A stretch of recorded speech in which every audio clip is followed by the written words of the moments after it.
does. iTunes. All right.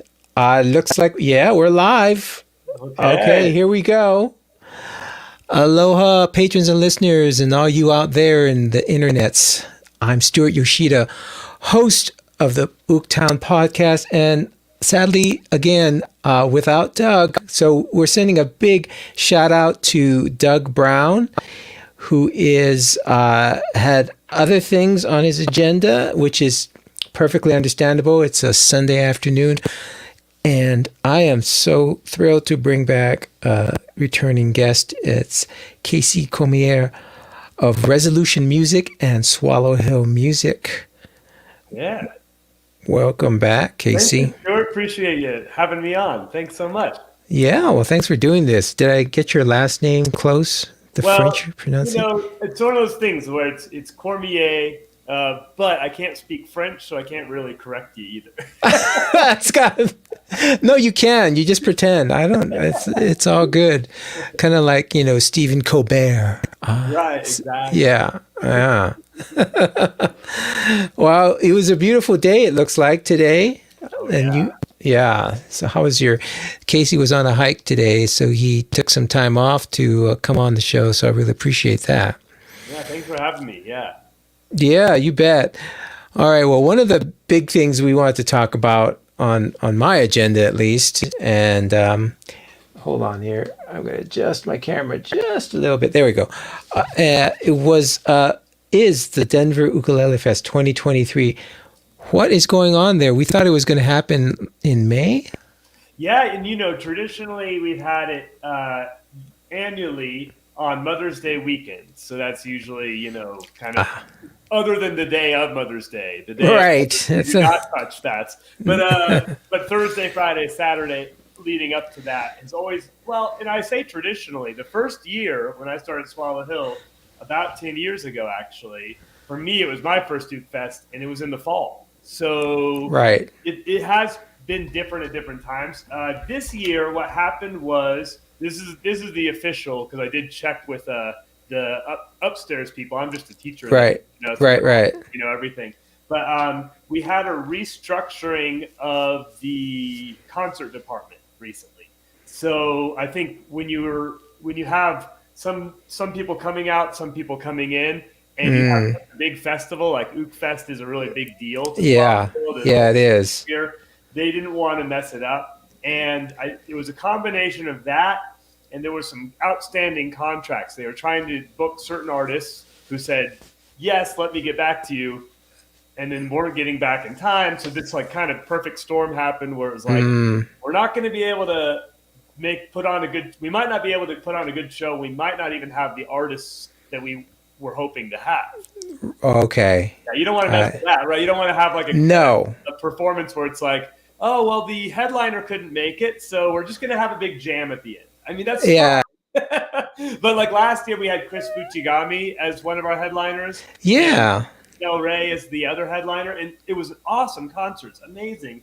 We want to kind of, I know that Swallow Hill wants to provide as good, if not better, each time, and not be like, yeah, this Ook Fest wasn't so good because we have our ducks in a row, Okay, all right, makes sense. I get it. So the bottom line is we're going to have to wait a little while before we know who's going to be at the Ook Fest. Is that?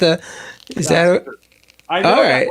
I know for a fact myself and Daniela Katsir, another teacher. We'll be hosting the event, and we'll be performing on the Friday night. Last year, we performed on the Saturday night. And now the festival is supposed to be on Labor Day weekend. So that is, I'd say, 95% probable. All right, good enough. I think they really want it to be, to the fact that it's, at this point, they've had me and Daniela reserve our calendars for that weekend, which is, a popular weekend. Yeah, okay, so it's going to be on that weekend of Labor Day? Yeah, but in the same way that it doesn't really ever hit up against Mother's Day itself, the festival would still be Thursday, Friday, Saturday. It would be August 31st, September 1st, and September 2nd. Yeah, write it down. And I'm sure the reason to not announce it officially is to make sure that we have the artists all signed up first. No, yeah. So caveat emptor, is that what they say? Yeah. All you listeners out there, this is still tentative, right? Yeah, but it's really it's tentative, but it's most probable. Like I would say they wouldn't be telling us a date to mark the calendars because I'm a gigging musician. Right. Well, like if they don't start trying to reserve it now, I'm going to have a gig with a bluegrass band. I see. Okay. All right. And you can really tell if it's set is if they tell Doug Brown, and then it's really set. So, Doug, if they told you, did Doug say that they told him? I don't know. I haven't been able to check in with Doug. But the joke is that they don't tell Doug any secrets because they know he can't keep secrets. There we go. So it wouldn't be a secret. You see what I'm saying? If they told Doug, then we know it's official because they would. I'm sad that Doug's not here. Me too. So I could tell that. I love Doug. He's kind of I get to see him at every Ook Fest. When I'm able to attend the Denver Ook community stuff, he's always the great host and Oh yeah. Great. Yeah. He's incredible. Oh, I know. He's so enthusiastic and awesome and authentic, which I think is a great combination. And I hope he's listening to this podcast. So hopefully his ears are burning right now. Well, and I love that on top of being the ukulele, the Denver Ook community host and everything, he does audio production for like big events, for like the West Coast Talk Show, things like that. Oh yeah, And he's also a Toastmaster, which of course makes sense because he's just like, I can make a speech about anything right now. I didn't know that. I didn't know he was a Toastmaster. That makes sense. Yeah, it's just so cool. The second he told me that, I'm like, well, this totally makes sense. How you're able to just host this group of 60 people weekly without any problem, Right. I'm the teacher about it. I try to teach everyone. He's just like, let's throw a party. Yeah. Okay. Now it's all making sense. That combined with his art of close-up magic is what really defines Doug. All right. I don't know if you heard, but he was a magician, not a musician. He's also a musician. But he was a magician in a former life. I guess I think he would also say he's still one. I bet he could still do some tricks. I mean, he does tricks on the ukulele. He could probably do some tricks. Exactly. Yeah. And his other big claim to fame was that he was a magician at Casa Bonita. What? Okay. Yeah. I grew up out here, and I grew up going to Casa Bonita like as a kid when it was kind of like that was the only Mexican food place really to go to here in like Lafayette and Louisville. Like, no. The secret is it was on the way home from Waterworld. So like, is that what they did? Would take you to like be like, just have some, like get these kids like some food and then send them home. I wonder if he was doing magic there, and I just don't remember. I don't know. We'll have to next time he's on. We're going to have to ask him. Like, what was right around circa when were you over there? Oh, right. And you might have had an over. Well, and that's brilliant for Casa Bonita to be on the way back from Waterworld. They probably were like on the main drag. Let's get it's really near one of these sites where they'll be really hungry and tired. Oh yeah, I'm so looking forward to when they revamp it. You've heard about that, right? I know. This is, yeah. Though I don't know, Casa Bonita with edible food seems a little bit. I know. What is going on? Are we breaking the rules here? Right. Yeah. The creators of South Park kind of living dangerously by bringing in a chef. Food. Yeah, no, I heard aren't they bringing in like some, I don't know, Michelin star chef or something? I don't know. Exactly. Top line, they're really making, I mean, thank those guys. It's like, I think it's Matt Stone and Trey Parker. Right. Yes, I think that's it. They're awesome. Thanks for all they do for Colorado, Yeah. Well, I mean, South Park, it's right in Colorado. You got to help out Colorado. Well, I'm looking forward to that, and I think this might be a way to attract at least one ukulele artist, and that would be Aldrin Guerrero. Oh, yes, yes. Yeah, I don't know if you heard about him, but the first time he came to the Juke Fest, I believe it was the first time. His cohort Aaron, you know Aaron, right? Oh, Aaron, his guitar arms, right? The guitarist that backs him up, right? He goes, "Hey, you know where we ought to go when we land? It's Casa Bonita," and that's what they did. Sweet, yeah. I think that's one of the first things they did when they landed was they went to Casa Bonita. Well, he'll have to come back and see the revamped one. He'll love it, you know. I think so. I think he would. That would be, a big selling point for him. If he's at all hesitating, all you have to say is, "Hey, did you know Casa Bonita's coming back?" Right. We've got to rebook him for that. Right. And not only that, but the people who are renovating it and putting it all together are the creators of South Park. And there's just, he'll probably flip out, I think. He'll be into it. Yeah, he'll love it. I'll go with him. I know. I will too. I will too. Now, is it open yet? I sorry for all the people out there, but this is important news. Insider Denver stuff. Just for the Fort Collins listeners, come on up and we'll show you. Right. Do you know when it's opening? I should look it up. That's something I haven't looked up. I'm waiting for some kind of grand opening. I'm sure I'm going to hear about it from about 10 family members and 10 friends. Is that right? Yeah. Yeah. So many people grew up around here. It's sort of just like how it goes. Yeah. I don't know how famous. Well, it's got to be famous because it's been on South Park. Okay, look, it says grand reopening. It still says May 2023 on here. Oh, well, that's crazy. I wonder if they're afraid to. I bet they're afraid to put down an exact date because the lines are going to be around the corner. You know, could be. People will camp out overnight to do this, to be the first, to see this thing. Right.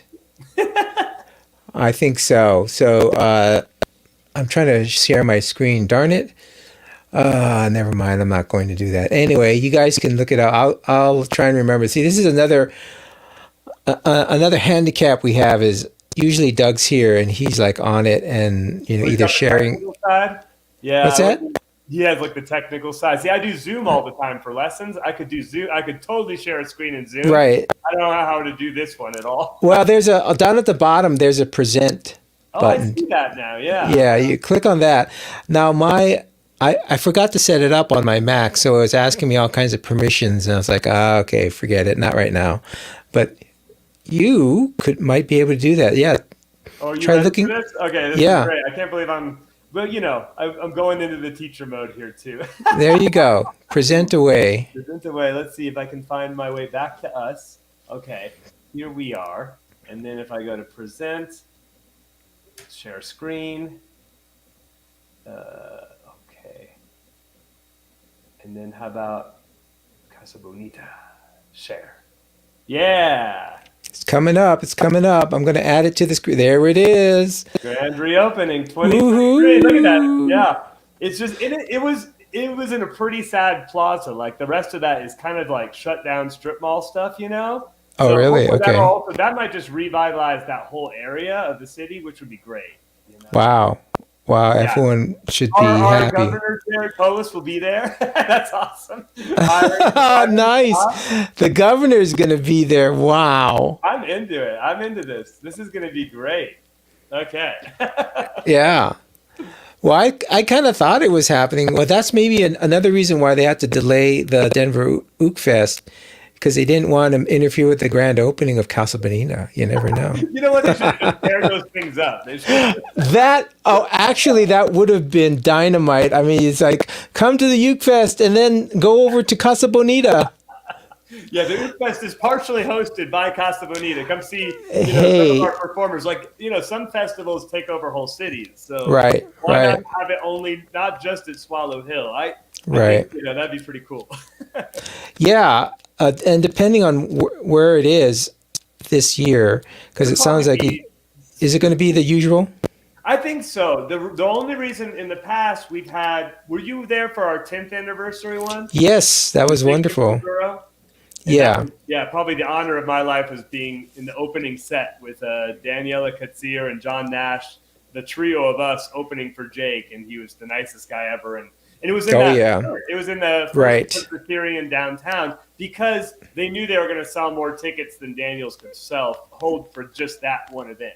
Right, yeah. That was kind of fun, It was, and he is the nicest guy. I was actually the story there with Jake and Doug is that the first time Jake came, they unfortunately or fortunately, who knows, they told Doug and said, keep this a secret, please, because we're probably they're like 90% certain. Anyway, he could not keep a secret, so pretty much everyone knew he was coming, that Jake was coming, and that was the start of where Doug's reputation as the truth teller. He's just gonna but you know what? It's hard. They do the same thing to us because that's why, for example, I was hoping. I even reached out to our staff upstairs. I'm like, is there anyone I can announce yet? And they're like, sorry, not yet, because we don't want to say something and have to go back, Right. Oh, yeah. I get excited to be like, Victoria Vox is coming. And it's like, right. Oh, wait, no, Victoria's not coming. Sorry. All right. Oh, wait a minute. Is she? No, I'm just kidding. Don't do that. I would love that. She's one of my faves. I think it's the hardest thing is, the booking upstairs.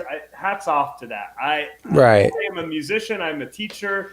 I am not a booking agent. And I've seen how hard it is to just try to corral, my own bands into trying to get us to nail down dates for gigs. And, sometimes we're like, let me get back to you. We all have to figure out if we're available this weekend. Right. So I know it's a tricky thing. I would not want to, I would not want to be a booking agent. I would probably be terrible at that. Just, oh, really? How much are you going to charge? Oh, sure. You sure that's all you want? And, they're like, Stuart, oh, no. Yes, wait. Stuart, we're going to stay at your house when we come to town, too. You have the extra bedroom, right? Exactly. Hey, save on hotel costs and everything. I know how that goes, man. Well, I remember one year, Craig Chi and Sarah Mizell. They were amazing. And they needed a bass. Well, they didn't need, but they asked if I would play upright bass with them because I'm a bassist and I play that style stuff. And so I was like, yeah, sure. And I'm like, where do you guys want to get together to rehearse? And they're like, well, Swallow Hill's putting us up at this hotel. Yes. It was like a Hilton or something. And it was like, oh, okay. And literally, at that time, my wife and I, we lived in some apartments. Now we have a house. But that was like around the corner from me. So it was actually way closer to go to rehearse with them than if we went to Swallow Hill to do it. Nice. There you go. Right. So I know that they will do that for artists, or they have in the past. But I think a lot of it has to do with I think with the artists, they have to figure out. I was talking to the Birdwatchers last year about their touring, and it's like they have to kind of line up their Ook Fests. There's so many. Oh yeah.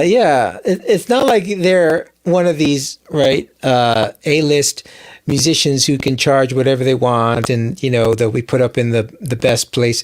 No, it's what was I just looking at? But it is hard to make money on the road. So you really have to watch your pennies, right? And figure out, right, where are you going to be so that you can line up all these gigs so that, you're not, flying out one weekend, coming back, flying out, it's like, oh, let's try and have a, continuous, I don't know what you want to call it. It's not like you're getting in a tour bus to be an ukulele artist in the same way. I mean, I think some groups can do that. But we're trying to book people from Hawaii. We're trying to book people from all over the world. Like, it's kind of hard to say. I mean, one person I would love to see at a future Ook Fest. I don't know if Swallow Hill's listening. Sometimes they take our suggestions. Tobias Elam. Oh, where's I heard that name? Is he from Netherlands? Player. Yeah, he's from Denmark. Yeah. Okay, I think he was at least at one point dating. Oh, what was her name? I can't. Zoe Bestel. Okay. Yeah. I think they were. I think they were an item, or at least I saw them playing together. But anyway, yeah, Zoe Bestel would be another one, if a good one. She's kind of that's like 2-for-1 right there. If you can get them both to come. If they're still together, that would be like. We don't force them to be like, hey, we know you broke up, but come on out, right? And just maybe don't forget about it. Right? Maybe this. Yeah, but I'm more using him as the example. If he lives in Denmark, right? I mean, right. Aldrin, they live in Hawaii. Right. It's not as easy as like, hey, can you just make one quick trip out here? It's sort of like they have to make sure that that's something that they can come out here and make it worth their while and come home, and they're not saying no to some other touring opportunity. Right. Yeah. Right. Or they try and line up more than one gig because, and that could be a win-win for everyone. It's like, hey, let's split the costs, with this other festival, for plane tickets and booking their hotel and all that, whatever it works out. Yeah. Does Fort Collins have an Ook festival? No. Well, did they ever? I think they had a mini one a while back, but nothing major. Okay. Yeah. Well, music district, you guys are kind of growing. I mean, I'm taking the assumption you live in Fort Collins still. Yes, I still live in Fort Collins, and the music district. Have you been there yet? I really want to go. Last time I was down there, this was before the pandemic. Tom Scharf, who used to be the CEO for Swallow Hill. He had kind of taken over duties there. That was a while back. He probably is. I don't even know if he's still in it or not. Don't know if he is. No, but either way, he was saying we were just building this. Now I see all these things being plugged, and it's like this looks like artist development and amazing. Yeah. Okay, so let me give a plug for the music district for anyone out there in Fort Collins or even any close by town. Is they are incredible. Okay, you go in there. In fact, they're so incredible that there's a wait list now. You can't get in. But and I was silly. I'll tell the story later. But basically, for $30 a month, you get access, not unlimited, but you get a certain number of hours to go into this, use world class equipment. I mean, maybe this is only for nerds, but they have real Moogs, synthesizers, AKG C414, TLMs, Neumanns. I mean, you name it. You go into their mic closet and you ask the friendly equipment manager, and more than likely they'll have it. Now I don't know if they have a vintage Neumann or a vintage C12. I think is another one that's an all tube, incredible $20,000. No, they may not have that, but anything else they probably have. You can bring it up into a room where you can record it, and they have a world-class preamp. They have, I can't think of it, a Grace preamp, which is incredible. It's made in Colorado, and it's one of the cleanest preamps. I wish I had one, but I don't. So yeah, and then you can start recording, and you can bring your own equipment if you want. We've done that. I've brought my own mics. Well, yeah, but that sounds like, you said $30 an hour? No, $30 a month. Oh, $30 a month? That's it? What? I know. $30 a month. Yeah. Right? And now you don't get unlimited access. They say, hey, you can have only so many hours per month, because otherwise, people would probably just book hours on end. But you have access to a rehearsal space, really amazing rehearsal space with really amazing equipment. Like you go in there and you see, Marshall amps, Fenders, you name it, right? That's my dream right now, Stuart. This is like... I'm sorry. It's so far away. I mean, it's not that far, but it's an hour to be like... I know, it is. And the people there are... the requirement is that you have to be really friendly, really helpful, and really knowledgeable. Because that's all I've met over there. It's every time I go there, they just are so helpful, and they, let me open the door for you, and what do you need? I go, you got an XLR? They go, and they find that whatever you need, they've got it, and they'll bring it up to you. And then they have the rehearsal spaces. So if you want your band and you want to have a rehearsal space, there's a really nice area in the north area. There's a practice room with a PA and a stage, and I think they might have lights because they have concerts there also. But you can book it. You can bring your whole band. Oh, here's the other thing, is that only one band member needs to join. Okay, wow. So then everyone else is just guest pass. Yeah, exactly. So they all get to come in. Now they have to come in with you, but come on. It's like, well, That's band. a genius. That's a genius thing. I mean, what a great model. Yeah, it is. I think it's so cool. I mean, my band this is our rehearsal space, my studio behind my house. Oh, okay. That's nice. Right there. Oh, very cool. Oh, man. Which is kind of nice. Easy commute for me. They have to. It is. There you go. But, at the same time, when you mentioned this, like, we've been recording. We actually, shout out the Grass Project. We are bluegrass. That's my other fourth string instrument, my upright bass. Right. And we're like a progressive instrumental bluegrass. But anyway, we have a 3-song EP available on streaming. The Grass Project, you'll find it. Yeah, just if you wouldn't mind either emailing it or putting it in the comments. See, again, if Doug was here, he'd be on it, and by the time we're done, he would. No worries. I just figured I'd hear it and be like, oh, I'll look up the Grass Project. But either way, more that we've been recording. We have a 3-song EP, and we're still recording towards a full album. Brian Hunter, shout out to a great engineer. Yes, yeah, he is great. Yeah, and he was working Swallow Hill studio. Unfortunately, Swallow Hill had to shut the studio down there. Oh, no.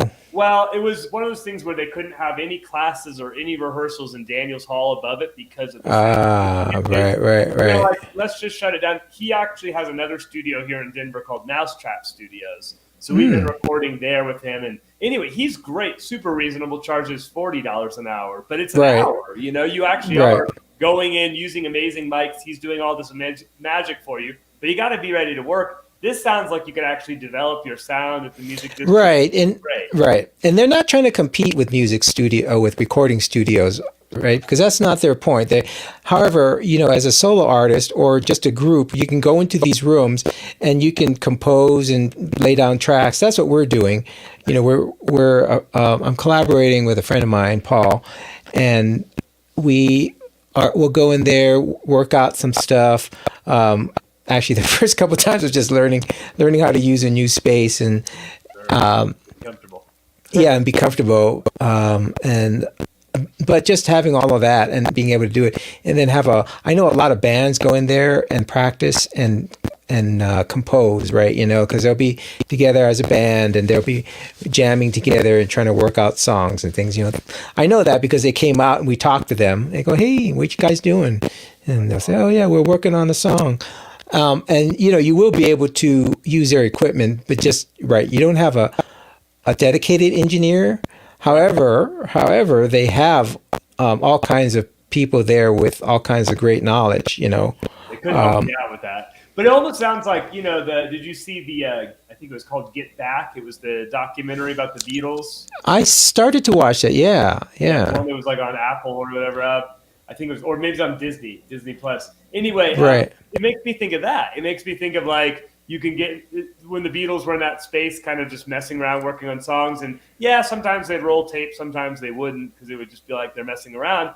But every band needs that, right? Like we're lucky to have my space here. Otherwise, someone's basement trying to sit down, not wake up the kids or whatever, right? So it is something that sounds like the most valuable resource and I would hope that at some point maybe Swallow Hill, we're going to revamp the building over the next few years. That's one of our nice. That might be something we can start doing is because I don't think when they said they're closing the studio, they're like, this is just for now until we've revamped the whole space, getting ready for construction. And of course it takes time to do that, but I would hope that we'd take a note from that book of what the district is doing and say, we're a music school, but why couldn't we offer some space for artist development?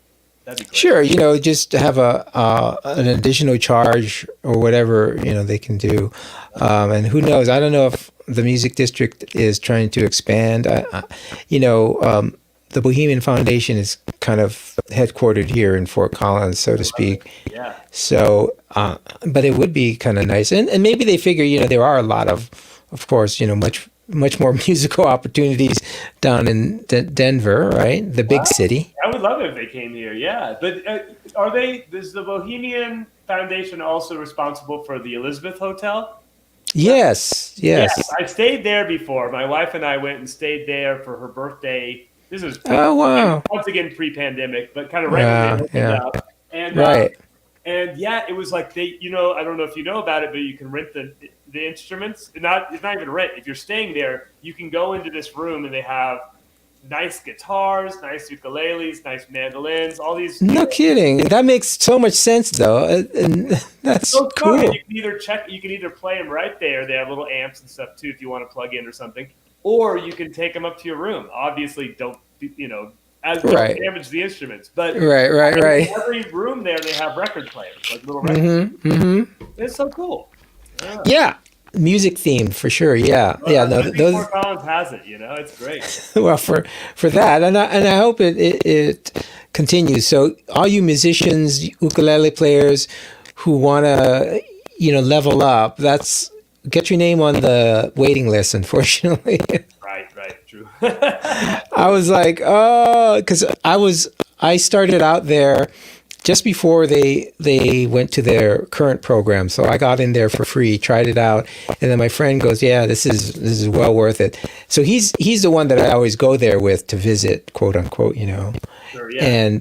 And we work out songs together, and really we also have meetings there because I know I'm talking this up, but they have another building with meeting space, like whiteboards, like a corporate. It looks like you're in a really fancy corporate meeting room, Awesome. Yeah. So, we'd go up there and we'd do a little meeting and strategize and what are we going to do next and that. But that'd be very helpful for my band because even though we do meet in here all the time, and actually I have this big monitor screen right here, so we can. Look at you! Wow! I have these JBL speakers right here, so we can listen to some good tunes. It's like we're like trying. Oh, wow! So I do. I mean, this is my studio. I teach out of it 5 days a week. But when we do rehearsals here, nice. I sort of teach it. I do make it into like let's not just pick up our instruments and play some random stuff. Let's let's talk. Have a program or something in mind, try to stay organized, but.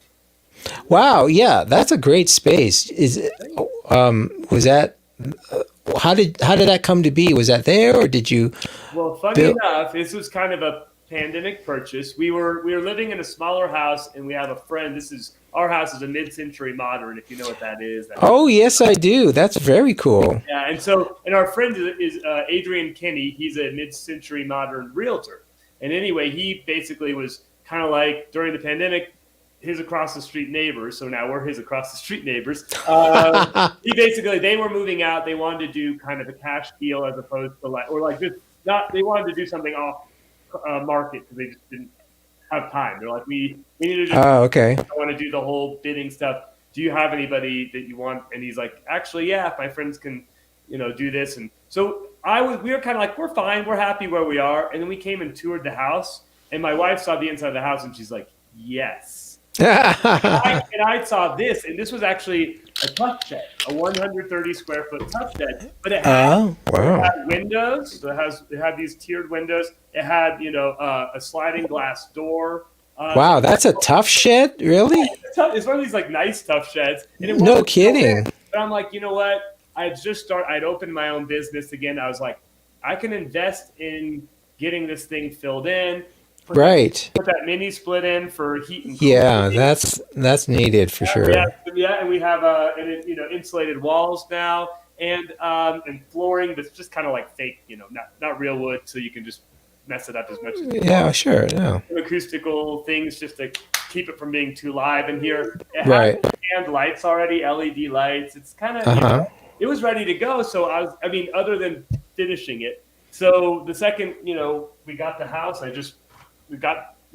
I say we went to work. I did some stuff, but I can't do like drywall. I would not want to do drywall. I've seen them do it. It's amazing. You want to get a professional for that, And so but it was and so since then Yeah, I probably see about 30% of my students in person now. Nice. Nice to get Right. back to that, but still a lot of It people on is. Zoom because I'm teaching people all over the country, so it's pretty great. Well, that's another thing that kind of came out of the pandemic is the Zoom students, right? That everyone got comfortable with that. I was doing it before then, and yeah, but when Zoom came in and the pandemic, it just I think exploded, right? So that's Right. pretty awesome. Not Uh, everyone liked it. I don't know. Do you like? I am equally comfortable teaching on Zoom or in person. What about you? right. Sure, I prefer the in person. However, the convenience factor really plays a lot into it where you don't have to worry about the student doesn't have to worry about it, and I don't either, getting ready, going over to some other studio, staying there, right? They just whenever that's convenient for the student, they're there. You can record it, right? The disadvantages, and you can chime in too, right, is that you can't kind of reach out and go no, and the move your fingers here, or put your hand like this. It's not as easy, right? That's true. It's hard for like very young students. I start students about 5 years old, and it's much better if their at least first month of lessons is here in the studio. That's So what there our you go. software is for, for the little kids. Oh, nice. There you go. And Well, it's that's a easier great because, idea. you can sticker up their ukuleles. I'll use Right, exactly. and then that way they go home. And then if we have to at some point do Zoom lessons, it's not a huge deal because they know where they're going. Otherwise, it's hard to tell a 5-year-old like play the third fret of your first string. Like they're not Right. even I there know. yet. It's like, right. That's very true. Yeah. So that's a brilliant thing is that you can start them off in person, and then over time you can transition if they want to more remote where, yeah, they're doing Zoom. That's Yeah. brilliant. Yeah, that's a great I idea. had this family I was teaching in person. They started with me, and then they moved to Chicago or kind of outside of there, Northbrook. And I still Okay, sure. what's great is I still teach them, and I mean, I didn't know Nice. if they moved, they would want to get some in person. And Right. the older boy, he's in he does School of Rock and stuff too, so I help him with. Oh, wow. Uh-huh. But, like they wanted to keep doing the lessons. For them, it's so convenient. It's like after school, put them in front of the iPad, give them their instrument. Mr. Casey will teach them for their half hour, and then and that's it. As opposed to now, we get home from school, we got I to know. get back out on the road. Right. Get into traffic, get dressed or whatever, and then put away your stuff. But no, it's just like toss your school stuff or whatever and sit down with Mr. Casey. That's right. Nice. I still go by that with the younger kids because I used to teach at the Waldorf school, and it was like we went by Oh, first okay. names and Mr. or Miss, and it was like kind of the thing, So I'm like, Okay. I'll take it. Mr. Casey. Hey, speaking of that, Mr. Casey, may I ask you a favor here? I'm trying to figure out. I'm hearing a little bit. I don't know if it's my computer or what, but would you go into your audio settings? Go into there, and then look for under the audio. Just go into settings, then click on the audio, which is like, and then try removing the automatic adjust. Yeah, just take off the automatic adjust mic volume. Oh, okay. Yeah, let's see if that does anything. Now it's just You could. mic volume 100%. Should I take it down a little? Oh yeah, that's what I was wondering because I was wondering if it was just pumping it up just a little bit too much. I don't know. It could also be my end. Yeah, I don't think it's coming from my end only because it's. I did try even turning off my mic volume a second ago. Yeah. And watch. This is. Okay. And when you talk, when you talk, I'm hearing it distort. When I talk, I'm Okay. not hearing it distort. Do you think Yeah, maybe yeah. your mic? What kind of mic are you using? I'm using. No, Rode. I'm using a Heil PR40. No, I think it's the computer. Oh, just computer stuff.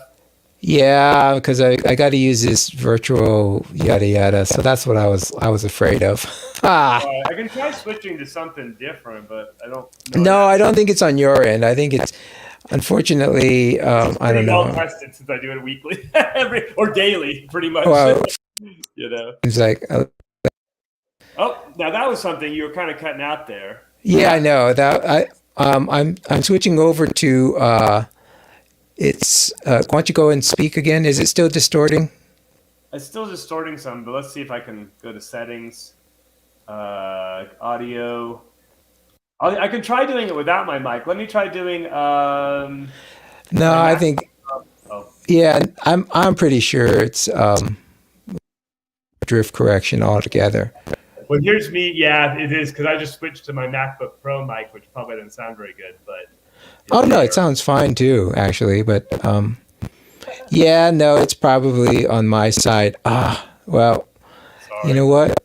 That's good. That's actually it's been something that I've wanted to try and nail down. So you've helped me do that, and I'm going to thank the audience out there for playing along. So here's how do I put this in context? When you host your own show, these are some of the fun things you get to do. So, oh man, it's not easy. I'm sure. Yeah. prepare yourself. No, it's not that bad. I think one of the things that is a detriment to me is that I have a multi-purpose studio, as you probably do too, right? But this is my recording computer, which I try and optimize for recording, right?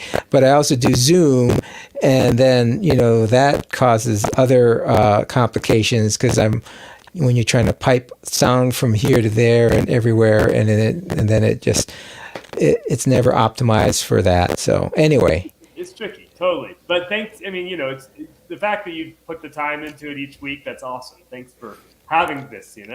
Hey, that's my pleasure. Before I forget, do we on the Denver Ook Fest? I know we started off there and we kind of went.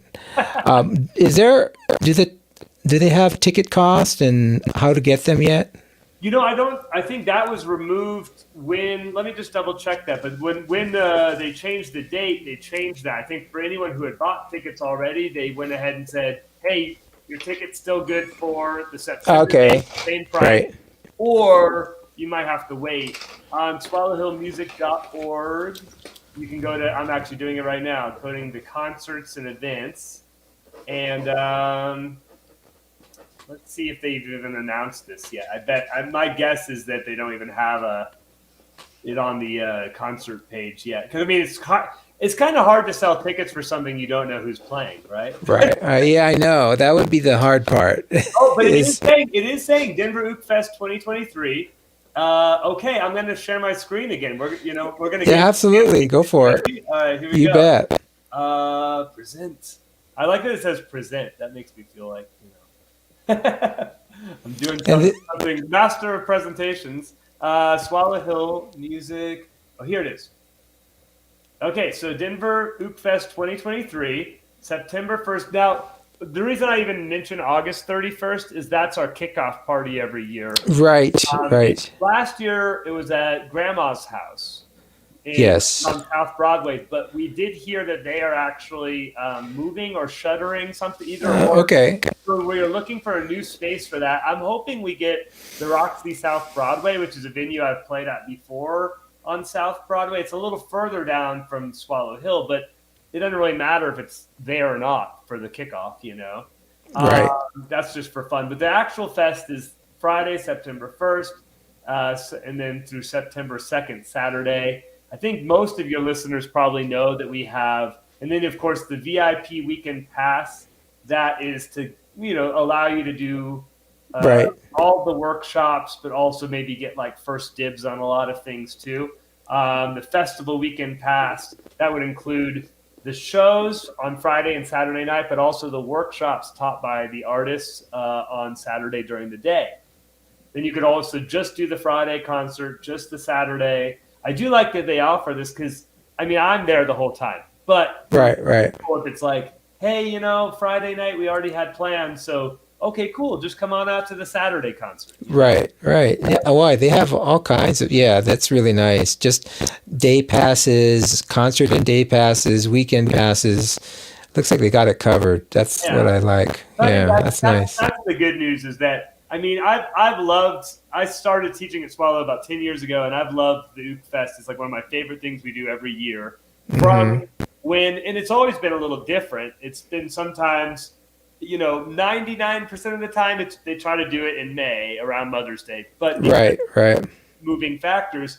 We've had it in the fall before. Oh yeah. Whenever you can have, and it's been at different locations, though. I think it's always Right. I think it's best for the workshops when it's all at Swallow Hill itself.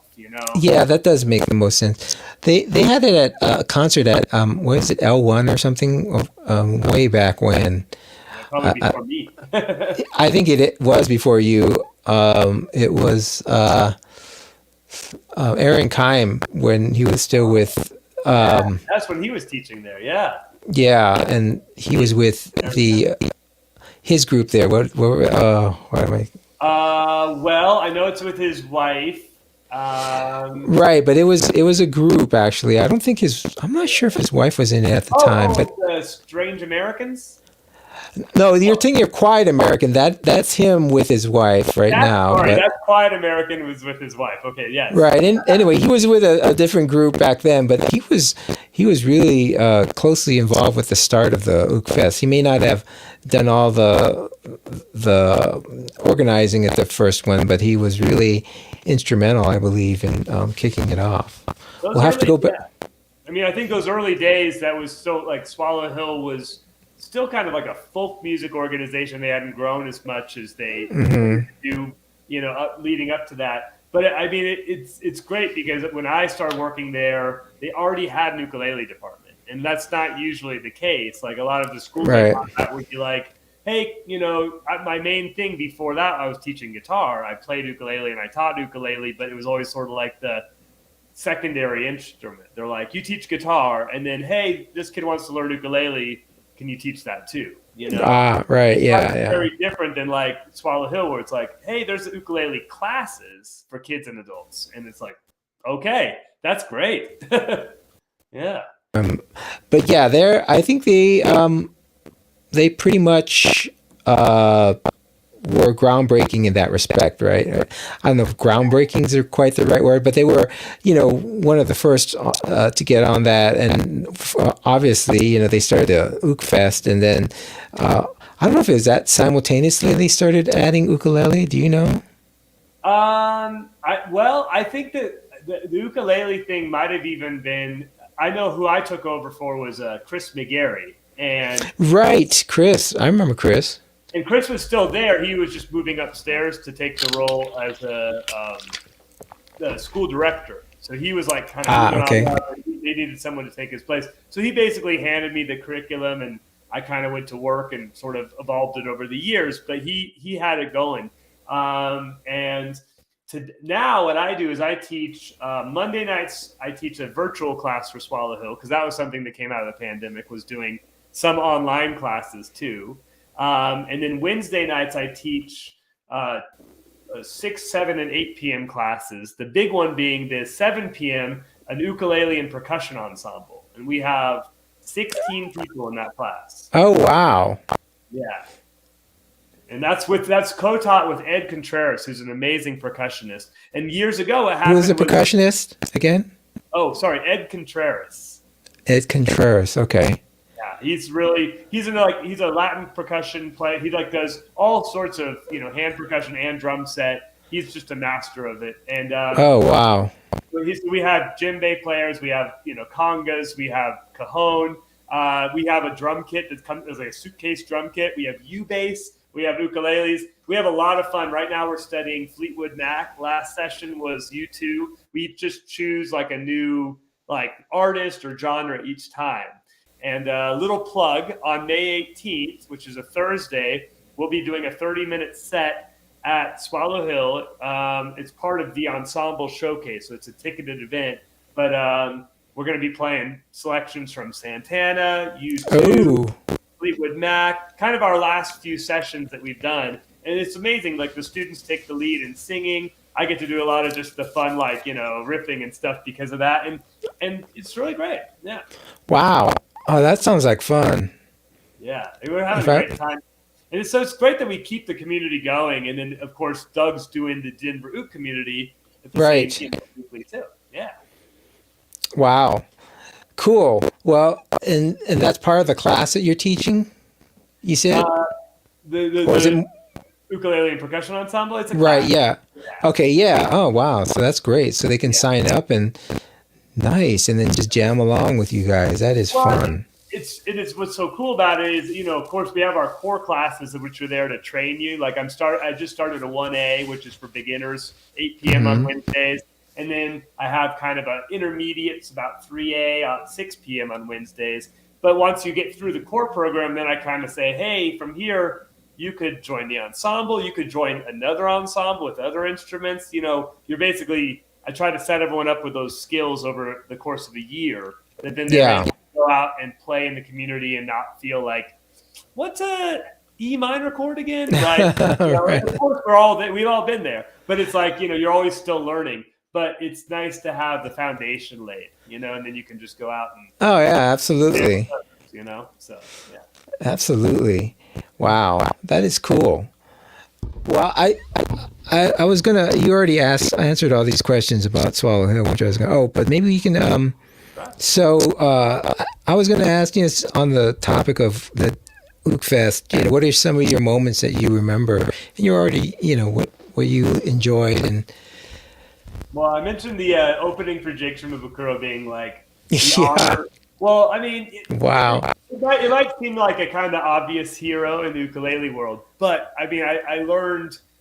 I feel like I learned his rendition of "While My Guitar Gently Weeps" like probably a month after hearing it. Like from that month, like I was like, okay, I'm going to work on this, and I had it in a month, and it was like, this guy's amazing. This is exactly my kind of thing. I started loving his original composition. So it was really an honor because he's one of the reasons that I play ukulele, that I love ukulele, Right. I don't know if, I of course love, Brother Is, I love, like the old school guard too, like Troy Fernandez.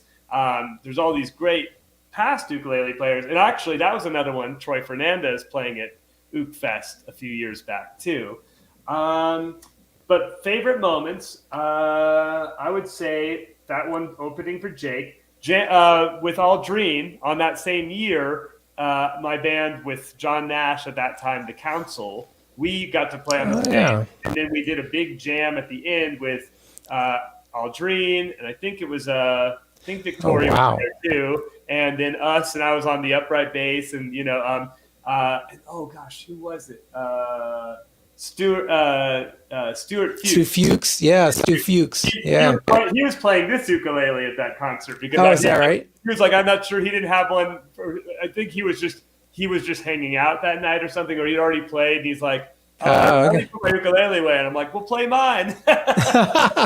And so he just jammed on this, and we did. I think it was Stand By Me, but it was like those kind of in the All Dream's always been great about creating those big like last hurrah, one big song, everyone play and sing together. And I've loved those moments the most, I think. Wow. Yeah, that is very cool when you can get together and jam like that and it all comes together too. Exactly. You kind of set it up in the green room, like literally 30 minutes before. You're like, okay, you're going to sing this verse and you're going to sing this verse and you're going to sing solo and, I know. Okay, where's the harmony note? Exactly. And I know that those things always are fun. And I remember Aaron Kime kind of leading the charge when he was, I think it was a 10th anniversary one, but kind of the same thing. Those are all fun. And he's like, okay, who are you going to do with a chorus, blah, blah, blah. You take a solo, blah, blah. And then, you go out there and it's like, all right, we're on. That's fun. Yeah, no, he's incredible too. I love when and I think is he still building instruments? Do you know? Yeah, as far as I know, yeah.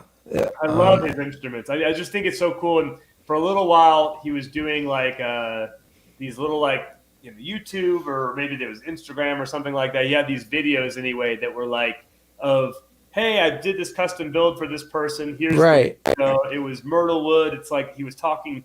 You don't really get to see the behind the scenes as much, and so it was really nice. Right. To show that creation process, which is cool. So right. Oh, now I want to go and search for his ukulele company. He used to do Maimoy, and then he has his own. Right. And but I'm looking him up right now. Yeah. Quite American, yeah. But what is his ukuleles? Come on. Oh, what's that? I was guessing Kime Creations. What would I name That it? would be a good one, but Bean Sprout, that's it. Oh, Bean Sprout, perfect. Yeah, because he's also doing banjos. He's doing not just ukuleles. Right. Well, I think that's where Bean Sprout may have kind of first made their name, was the banjo ukulele, the banjolele. But yeah, he basically is going. He has a whole line of ukuleles, and I like that he uses all kinds of things like reclaimed woods, beautiful bindings. Yeah, so there you go. So check him out, Bean Sprout. Bean Sprout ukuleles. Let's get the official name. Bean Sprout ukulele. Bean Sprout musical instruments. I bet that's it. Yeah. Yeah, it is. Bean Sprout musical instruments. There it is. Okay. Yeah. Banjolele. Is he making... Well, he'll do custom things. So the big thing is if someone wants an instrument built, you can actually reach out to him and he can you can talk about wood. You can figure all that stuff out. It's pretty cool. I have a student who, he doesn't do it for a living like Aaron does. And he recently built me a custom ukulele, though it's in the shop right now. And it was, so I've always loved the sound of sopranos, but my hands are a little too big to play sopranos. I have upright bass fingers, so it's just like all mapped down. So like I can have like this is my go-to, my concert. Yeah. It's very comfortable, but of course, it's a concert body. It's a Martin. And so I was like, I really love that bright sound that you can get on the sopranos on the body, but I can't really play their necks. And he's like, well, I actually have been doing these custom builds where I do a concert neck on a soprano body. Oh, there you go. It was amazing. He got me come in and choose the woods. And it was like moon spruce for the top, which is spruce from Sweden. It's only carved when there's a full moon, which I don't know. No kidding. But it sounds mystical. I like it. It is. It's nice, And then the back and the sides were sinker mahogany. Have you heard of that before? No. Wow. Oh, this is so cool. So back in like Belize and probably 100 years ago when they were doing logging, they would basically cut down these big, mahogany, these trees and basically try to get them on the boats. And then some of those huge logs would roll down and sink to the bottom of the river. And they'd be like, okay, that's lost. Too bad. But then, about 10 years ago, they figured out, wait a minute, we can actually submerge these nets, create these flotation devices that then top. Right.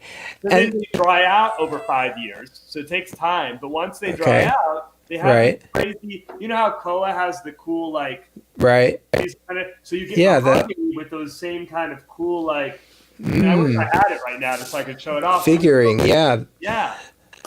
Wow, that is really cool. And I've heard that wood, when you submerge it, you can keep it there for a long time. It doesn't rot. That's right. So these are old trees, and then when you bring it up, it has this new character of the wood that has been preserved over these 100 years. I mean, wow, that's cool. Yeah, I fell in love with the idea of it because he was showing me how he builds ukuleles, and I had, it was, he's. As much as I'd love to advertise him, I'll say his name, Blair Whitaker, and he's an awesome guy. But I asked him if he wanted to do it because he does beautiful work, and he's like, I have no interest in building for anyone other than family and friends. I only want to make 4 or 5 a year because he does everything by hand, everything, including the finishing at the end, So it takes time. When he did it, it was 3 or 4 months until I had a ukulele, but those are the best kinds of luthiers. Yeah, my ukulele I got from a guy named David Gomes, and he his wait list was really long too. But he does that. At least he did that for a living. I don't know if he's still doing that. But yeah, those handmade things just take a long time, even when it's your full-time job. Yeah. Right, and it's different than having a factory that's putting out the things, and you can get great quality with that, of course, too. Oh, for sure, yeah. But it's kind of nice when you have something like that, and you know everything about the process that went into building it. It's pretty rewarding, Wow, so maybe Time's the guy for anyone who's looking for someone to do that. for them, you know? Yeah. Oh yeah. Just go over to Bean Sprout Musical Instruments, and yes, it's all handmade. He's in Hood, Oregon, but I'm sure, you can talk to him and figure out exactly what you want to get. So I don't think that's going to be a problem. It might be the wait list that's the problem. I don't know. Right. That can happen. Yep.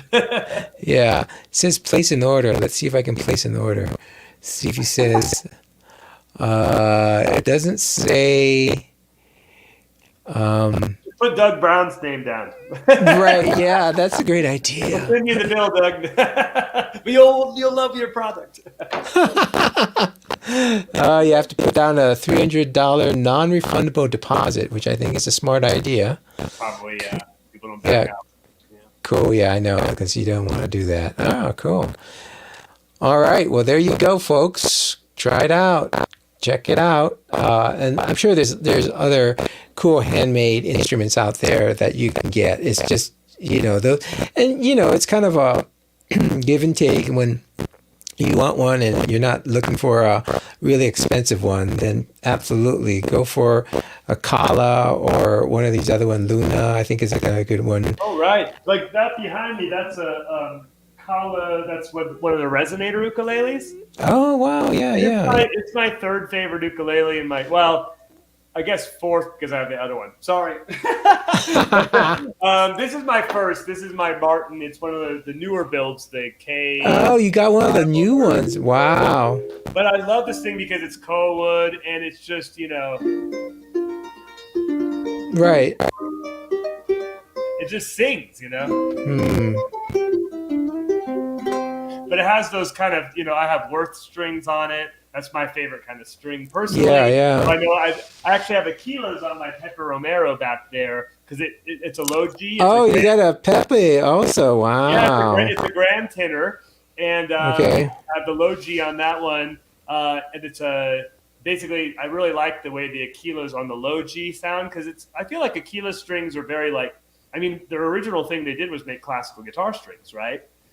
Right. So the fact is that they have that. I think they have that side of their department too. Anyway, it feels like classical guitar strings. Yeah. But then the Worths are the fluorocarbon that are very kind of feel like thin guitar strings almost. But, they're just I think they're are those higher tension strings or. These are medium on here right now, but even medium tension on Worth feel like high tension from someone else. I see. Okay. And it just has more snap. Yeah. And I like this is my strumming ook in a lot of ways. I'm the one I'm doing most of the strumming on. When I do more finger picking, I'll do more of that low G because you can do the classical kind of thing. Yeah. Yeah, it is. The resonator sounds kind of like old school. It sounds like jazz era stuff, So that's Are those steel strings on there on the resonator, or what kind of strings? No, I put Worth strings on this one too, just because they came with these white strings, and I think they might have been Diodario, and they were fine, but I still like.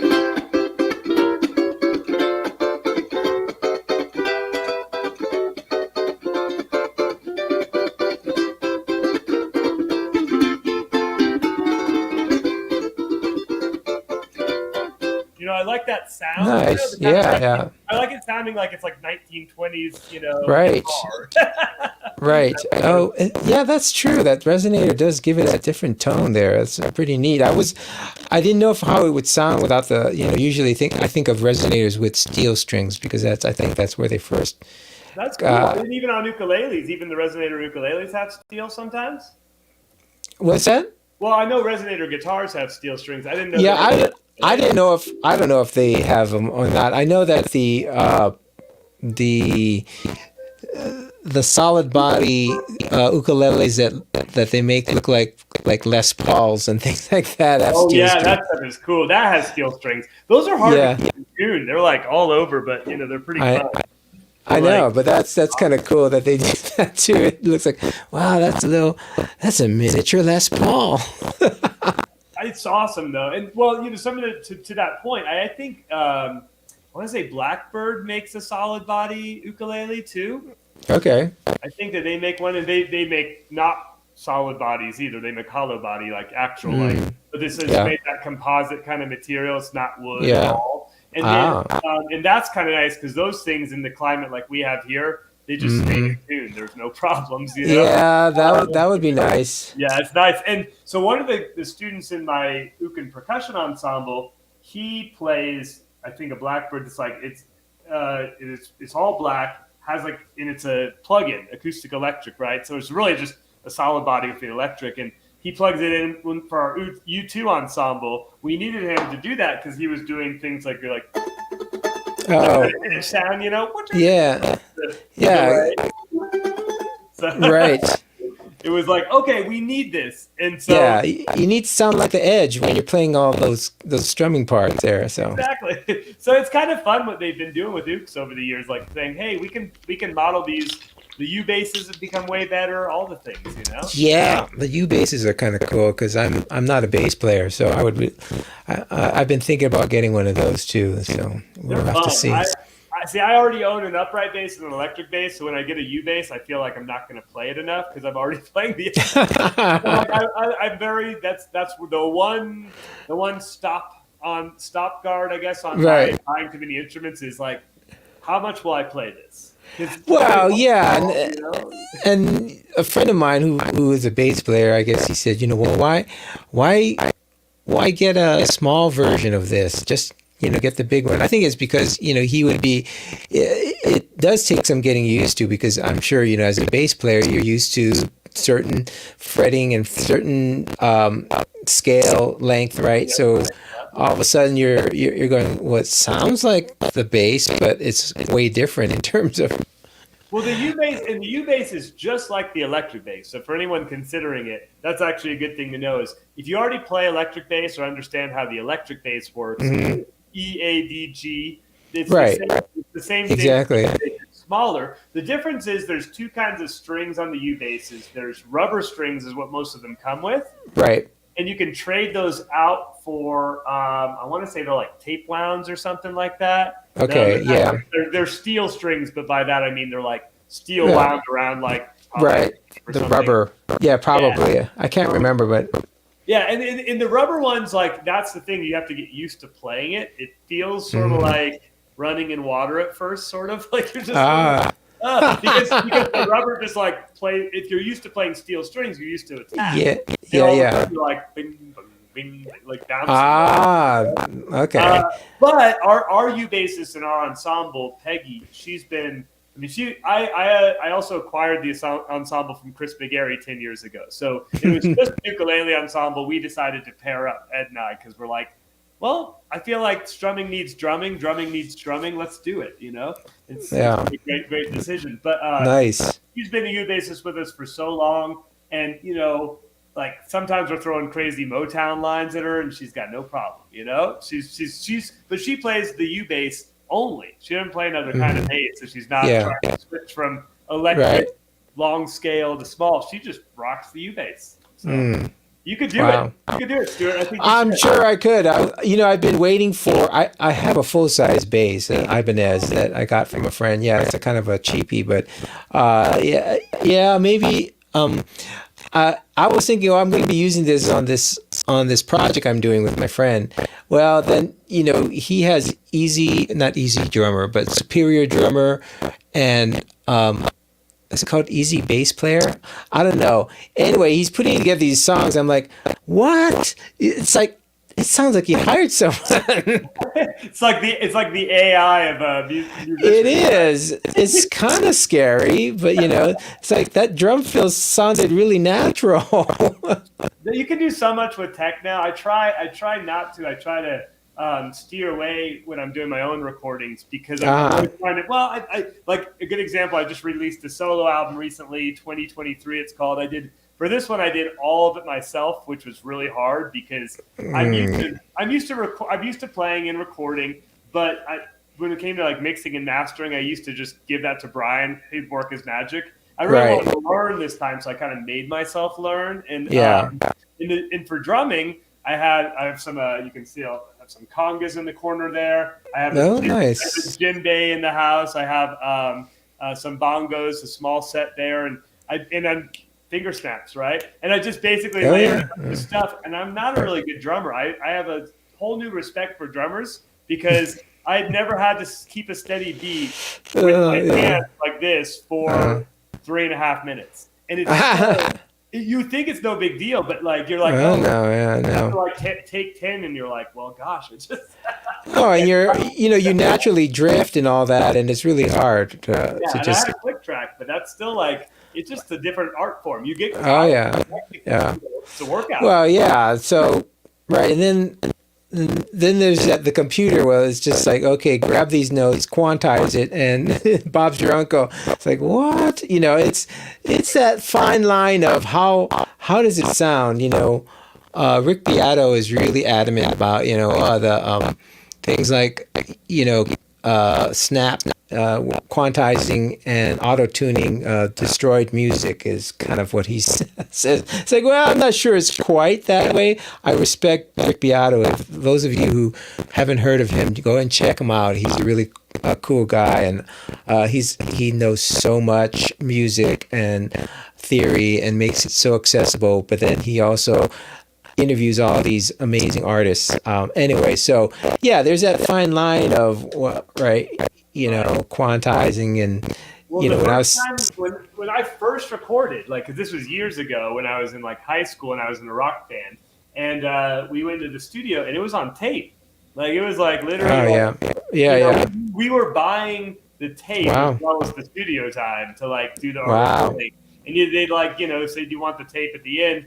They would actually, at the end of it, they'd have to go digital to burn it onto a CD for you, So then that was the music you got. Oh, right, sure, right. You got your music on your CD, and that was it. But it was sort of like they were recording on tape. Now it's sort of like hard to even find studios that would do that. Yeah, no. Everyone wants tape saturation now. Yeah, let's get that old school sound. But yeah, no, everyone's that's part of the digital mastering process now. You're literally adding tape saturation at the end. Oh, I know. That's people love that. It's like, well, I want that sound, that distortion caused by tape saturation. They don't say that, of course. 1968. Can you give me some Stones a la 68, please? Exactly. Yeah. No, and give me a little bit of that tape warble, and then we're all set. Yeah, that's so interesting. Yeah. So, but this, I think part of the issue here is that we just finding people to want to do an original project. So it's just us so far, and that's great. I mean, he's just a really great producer. So the stuff he's given is really amazing. It's just that, right. So the whole point was that I was thinking, I'll be doing some bass lines, but it's like, yeah, no, I don't think I need to do bass lines right now. He's got it covered. Yeah. It's always about like what you're going for, like an organic sound or not. Yeah. My band, the Grass Project, we're a 4-piece upright bass for me. Then we have mandolin, guitar, and banjo. But we use the magic of the studio for the fact that everyone wants to have their solos be as perfect as possible, right? Sure. So what happens is we'll lay down the original takes will be like. We'll have a click track to make sure everything's uniform for tempo, because you can't really overdub on a rocky surface, And so we'll lay down the main melodies and we'll do everything in a live take, but it'll be like, here's the main song without the solos, and then everyone comes in and overdubs their solos. Right. That can be like 5 to 15 to 20 takes, and sometimes half of this one, half of that one. So the technology is a good thing. Don't get me wrong. Right. It used to be hard. Spend a month in the studio, get 5 songs. Right.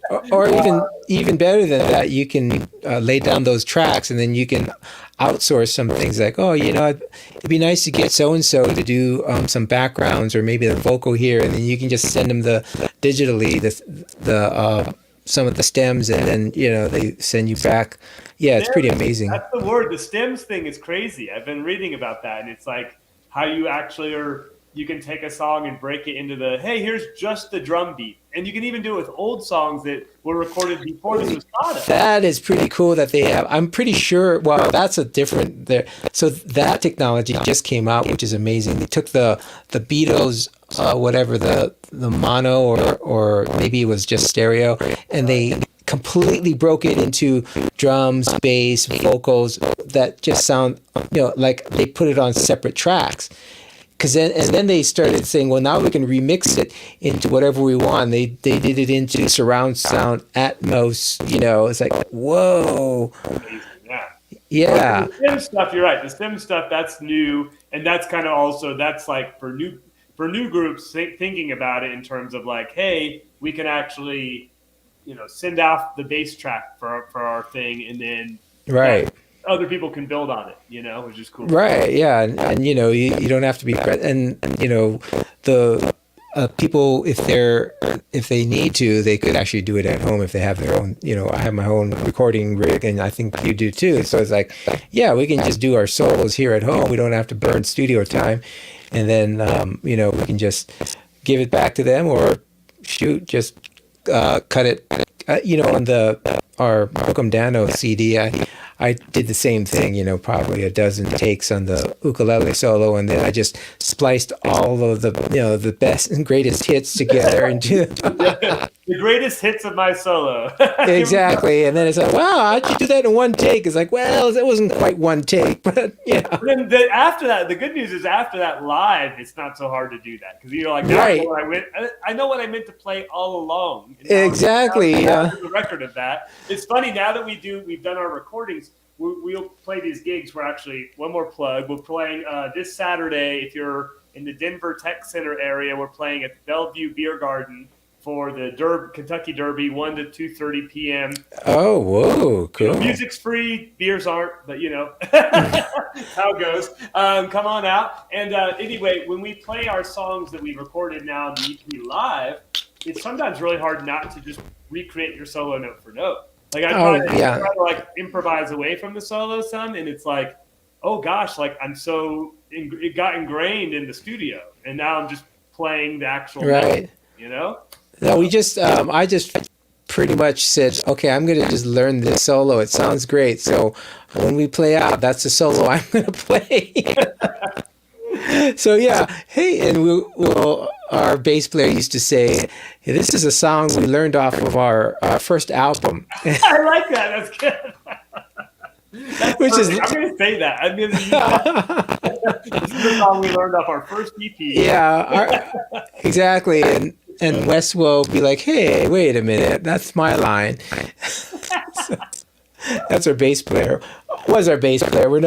We just retired the bookemdano.com website after. Yeah. So we're not actively playing out for years. So the founder, Chris, said, okay, time to you want this around, Stuart? I go, no, not time to say aloha to Book'em Dano. Oh man, that's hard. Well, been in more bands that broke up than bands that haven't. Yeah. The nature of it is, as long as you can book up and stay, as long as you can break up and stay friends, then that's a good sign, Oh yeah, it just kind of organically happened, and we just Chris had to was doing other things, and he's a snowbird now, and good on him. Yeah, he's living the good life, I think. So, Chris, if you're listening, it's cool that you got to be the ukulele player in a band, which is pretty cool. That's kind of hard to do. Oh yeah. Like, right. I love playing ukulele, and I just played a show with Daniela Katsir at Swallow Hill, and we did like some songs, dukulele, 2 ukuleles, some songs guitar and ukulele, some songs upright bass and guitar, some songs upright bass. Right. We did like the gamut, but being in a full band with that, I mean, John Nash, for a while, we were in a band together, The Council. Cool. And we had recordings on Spotify, and they're really great. And he was our lead ukulele player, and we had banjo, ukulele, and upright bass. It was fun. Wow. But it's kind of hard because I feel like if you were to go online, and I don't know how people do this now, but if you go on Craigslist, that's old school, and say like, hey, looking for, I'm a ukulele player looking to join or start a band, you're probably going to get crickets. But if you say, hey, I'm an upright bass player looking to form and start a band, you get like junk band. Like it's like you get oversaturated. You're like, okay, I didn't mean like every band in the Front Range, but thank you. Everyone needs a bassist. But I think that it's just cool that you get to be the ukulele player. Well, yeah, and it's true that bass players are in demand. Or at least they were. It sounds like they still are, which is pretty amazing. Until your friend's AI puts it out of business. Oh well, it's been having sing with drummers, right? They have these plugins, these VST plugins that you can just say, okay, give me this beat, and you can tweak it. It's pretty amazing. I was like, oh wow, okay. Hopefully they won't take over ukulele, although who knows? Chat GPT, who knows? We'll all be. I know. Well, you never know. You never know. I'm like, oh, Skynet's coming. Anyway. Well, anyway, yes. Cool. Well, but let's see. I think we've pretty much covered it. We had a couple things, but we've gone long. Thanks for helping out with the audio here. So all you listeners out there, I will be looking into how to improve our audio, my audio anyway, on this end. And mine, but I wish I could help. That's okay. It's good to at least find out where the issue is. So I will be working on that. Otherwise, it's been incredibly fun having you back on the show.